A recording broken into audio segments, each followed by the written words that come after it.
Today, I'm going to be sharing one of my favorite fragrance encounters this year, if not the best fragrance I've encountered this year, and it's none other than Massimo by Christian Provenzano. Yes, if you want to find out all about this fragrance, please don't go anywhere.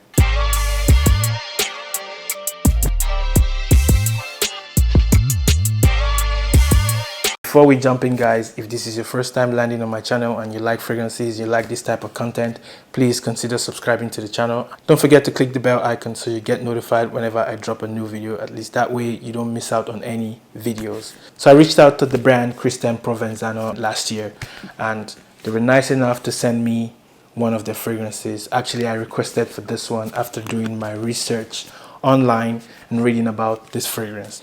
So we start off with the presentation, guys. It comes in the black box like this, and it opens up like this from the top, and there's another box in there. Great presentation in my opinion. It has the name of the brand written here, Christian Provenzano, and the name of the fragrance, and it opens up like this. And I was very impressed with this presentation, guys. It's giving luxury, it's giving high class, top quality, in my opinion, guys. I hope my camera is picking it up real good, but yeah. And then the bottle is like this. It's a green bottle, the green cap. I'm trying to see if my camera will do a good job here. Yeah, so that's what the bottle looks like, coupled with the box here.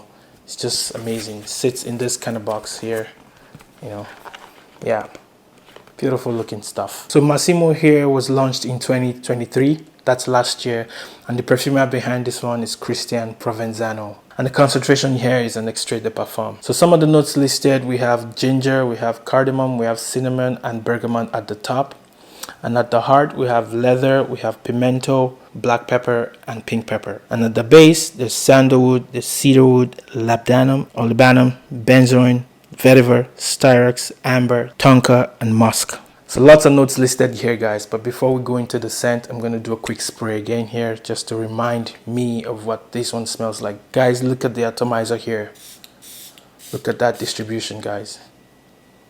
So let me remind myself of what this one smells like.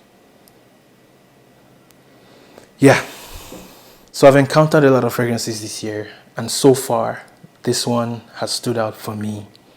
And I smelled a lot of things, I get sent a lot of bottles, guys, but this one so far this year has been the standout for me, and I'll tell you why. Massimo smells to me like an amber. It's basically a spicy amber to me, but there's lots more going on in here. There's a lot of depth in here, and it's almost impossible to pick out all the notes when you smell the fragrance. So the amber here is loaded with depth from spices and resins, and the resins here give a balsamic effect to this fragrance. It gives that balsamic quality. So the fragrance opens up spicy to me with cinnamon and ginger. Those are the two notes that jump at me, at the top, and after a few minutes you're welcomed with a spicy leather accord that's just beautiful and sexy to me at the same time. And that spicy leather comes off with a bit of a classic vibe to it, and that makes this fragrance special to me. But at the base, which is my favorite part of the fragrance, things become more interesting with the resins, with the amber, and things get smoky at this point. I get the smoky kind of incensey kind of vibe. There's some ambery sweetness with that resinous identity, and then some woodiness coming through at the far dry down. Describing this fragrance doesn't do it justice, guys, in my opinion. I think this is one you have to experience for yourself to kind of just experience what this one is all about. It's well blended, so the notes aren't just jumping at me, but yeah, you can still get an idea of what is going on in here. And like I said, describing this one doesn't do it justice. You have to experience it for yourself. Massimo for me, guys, was love at first sniff. It just sits perfectly with my taste and the kind of fragrances I enjoy. This type of amber fragrances are the ones I enjoy. It's not a sweet, super sweet amber. It's more of the spices, the resinous quality, that balsamic kind of vibe is what you get with this one. It's one that I think is perfect for the fall. I mean, when I smelled this fragrance, I could just think of fall season, or at least the cooler weather. It's one that it's not something I would wear in the heat right now in summertime, but maybe with a few sprays, or if I'm going to an air-conditioned place, I'll probably put a few sprays on. At least I personally would wear it in the fall and the winter time. The performance with this one is great, guys. You get solid projection of 1 to 2 hours before it sits close to the skin. The sillage is where the magic happens. This one has a beautiful scent trail. It smells really sexy in the air. You walk around with a great scent bubble, and that's how this one smells to me. I personally enjoy the smell of this fragrance in the air. This is not one of those fragrances that projects loudly on you. It just works better in the air.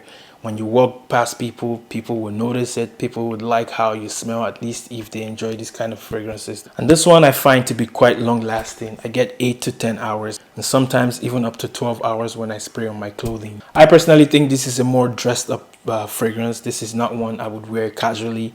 This is better for dress up occasion. If you're going out, if you're gonna put on that great outfit, this would be a good fragrance to wear. I wouldn't wear this fragrance to go play soccer. I wouldn't wear this one if I'm just running errands. This is more of a special occasion kind of fragrance, even though I don't think any fragrance should be a special occasion fragrance. You should wear fragrances anytime you want, anywhere you want to. But yeah, I wouldn't wear this kind of fragrance to just run errands. It's more of a dressed up kind of fragrance in my opinion. So guys, that's Massimo by Christian Provenzano. I'm sure you can see why I like this fragrance, and I'm sure you can see how much I do enjoy this fragrance. Talking about this fragrance just makes me smile. I can't wait for the fall or even the winter time to wear this one. I've enjoyed this one so far, and yes, I think this is still my favorite fragrance encounter so far this year. That's Massimo by Christian Provenzano. So have you tried this fragrance, guys? What do you think about this fragrance? Have you tried some other ones from the brand Christian Provenzano? Let me know what you think. Let me also know some of your favorite ones from the house. Some you would maybe want me to check out and experience for myself. Use the link in the description to get your niche fragrances, designer fragrances, indie fragrances here in Canada and in the States, and best prices guaranteed. So that's it, guys. I'm going to keep it moving. Thank you for watching this video. Please, if you're new, once again, consider subscribing to the channel, and also feel free to like and share my videos. I'm going to see you in my next video. Until then, please stay safe and bye-bye.